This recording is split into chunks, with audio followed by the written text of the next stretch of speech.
Hello les lecteurs! Aujourd'hui, on se retrouve pour un nouveau conseil d'écriture. Et si on parlait des prologues, sont-ils indispensables ou superflus dans un roman? Avant tout, démarrons par le commencement. Qu'est-ce qu'un prologue? Le prologue, c'est une ouverture optionnelle placée avant le chapitre 1 d'un roman. Il sert souvent à introduire un élément clé de l'histoire, un événement passé, un personnage mystérieux ou une ambiance particulière.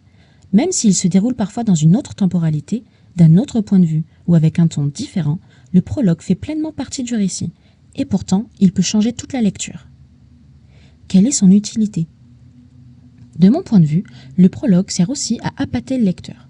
Il donne une première idée de ce qu'il attend, une promesse. C'est un peu comme le top départ d'une course.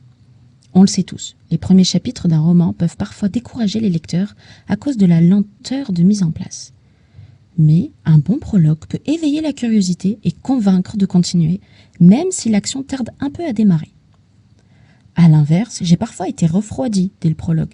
Trop long, trop confus, trop bavard. Ou encore une plume qui, dès les premières lignes, me laissait sur ma faim.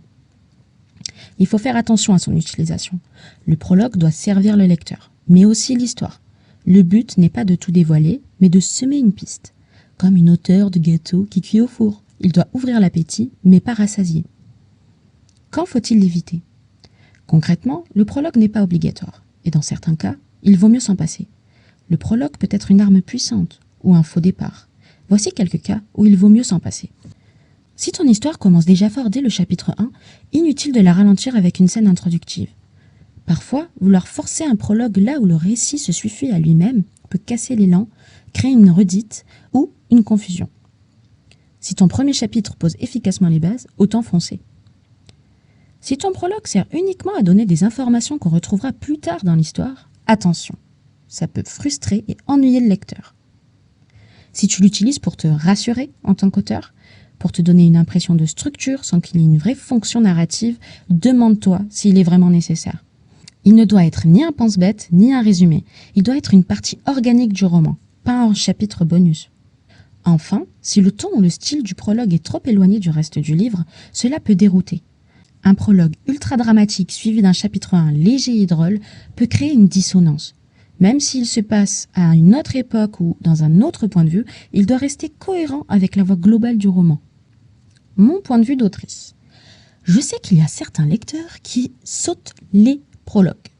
Oui, ça existe et ça me choque autant que toi.